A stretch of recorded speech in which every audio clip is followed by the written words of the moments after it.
It looks like bread, but be careful because when you open it, this isn't normal. Today we're going to make a focaccia in a pan without an oven and in just a few minutes. And wait till you see the filling. But I'm warning you, there's a moment when this can go really well or really badly. And we're only going to need 250 grams of flour, which is about 2 cups, 3/4 of a cup of warm water, a teaspoon of baking powder, salt, and oil. My first tip is to dissolve a teaspoon of salt in 3/4 of a glass of warm water.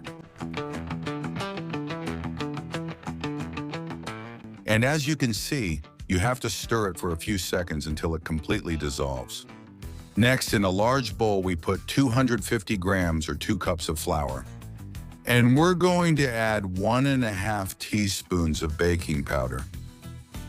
We'll mix it well, and with this, we're going to make a dough in no time. Super fast. After adding the water, we're going to give it a touch of flavor with a good splash of olive oil that we really like. This doesn't use baker's yeast. It's a perfectly legit little cheat. Ingredients are ready, so now it's time to mix them well. Use a spatula or a spoon to mix everything well in the bowl. This saves you kneading time. But honestly, don't worry too much, because we were barely going to knead it anyway. Once you have a texture like this, kind of doughy, kind of uniform, that you can more or less shape into a ball, even if it's not very even, then you're going to transfer it to a work surface. For example, this table here. Add everything there and now. With really clean hands, start kneading a little bit. If you notice it's sticking too much, you can sprinkle a little bit of flour on the countertop or table. That way you can work more comfortably. See? Just like I did right now. And press and release until a ball forms that comes off easily. Don't worry, I think you'll have it ready in 120 seconds.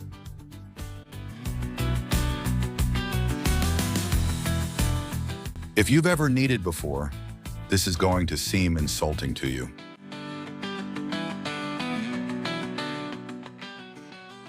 This is ready now. As you can see, it's an elastic dough that doesn't stick to your hands and is easy to work with. Look, I'm going to show it to you so you have no doubts. You can stretch it, flatten it again, and make it into a ball again if you want. That's exactly what we need. And here's my first question. Is this going to turn out like bread or like the sole of a shoe? And the process now is very easy. Divide the dough into 2 more or less equal halves. And stretch each of the discs into a flat, even, elongated shape. With a bottle, with your hand, with a rolling pin, however you like. Just make sure it's thin but not see-through. And in just about a minute, you'll have it ready.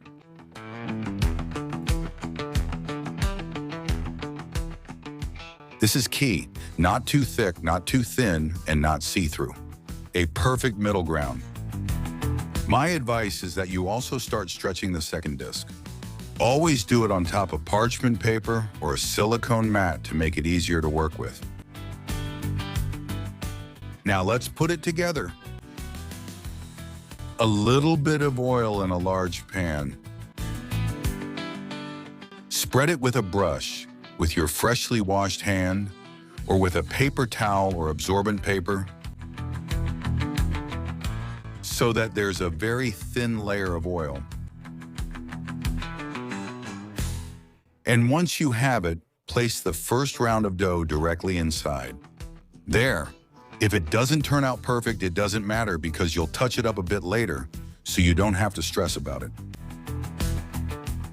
But do try to make sure it's stretched out. because here we're going to add more magic to it.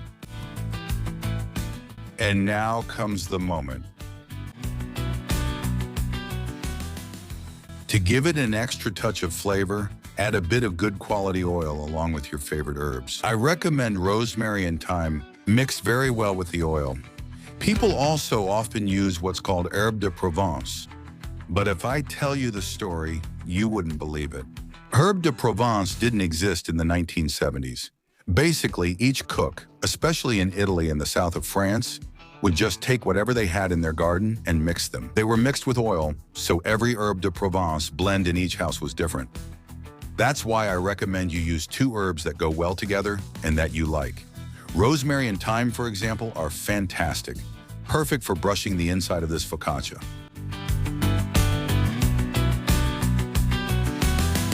This is already starting to smell like a dangerous decision. Of course, add cheese. Whichever you prefer. I go with shredded mozzarella. You can tell I'm a huge fan. Cover it well so it stays juicy. And if you skimp here, you might as well stop watching the video. And now we're going to cover it with the other dough.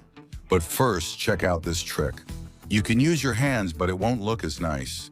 If you have a spatula, look how cool it is to press the edges inward. This will keep the cheese from coming out. It'll help the focaccia keep all its flavor. Then we place the other half of the dough on top, like I mentioned before, and we seal it again. But since the edges are folded inward, this is going to be a guaranteed success. Come on, we've almost got it wrapped. Let's go. Focaccia almost ready. Close it tight, really tight, because if not, the cheese will escape and we'll have a problem.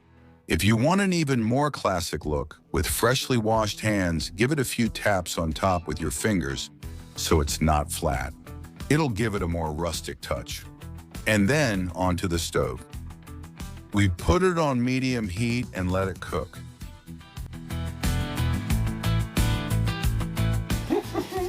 Now the nerves kick in.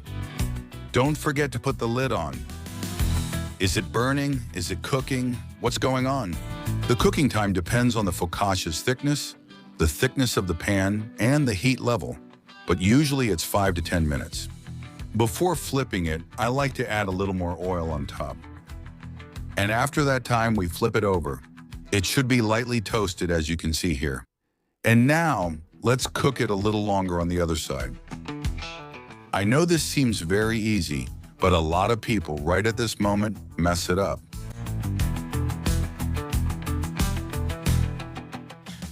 This is actually the most delicate moment of the video. All right, here I go. Plate on top, and let's see how it turns out for me.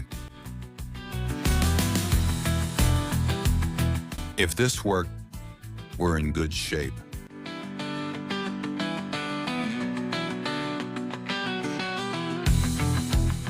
All right, moment of truth. We're gonna cut it in half and see how it turned out. Let me remind you that you can enjoy it cold or hot. This is good either way. Let's see. Wow, soft and perfect. This isn't normal. Soft on the outside and with that filling, that makes the bread extra juicy. Amazing. This isn't a focaccia. It's a serious problem. Tell me the truth. Is it bread or is it madness? Would you put bread or chicken inside, or would you leave it as it is and eat it all at once?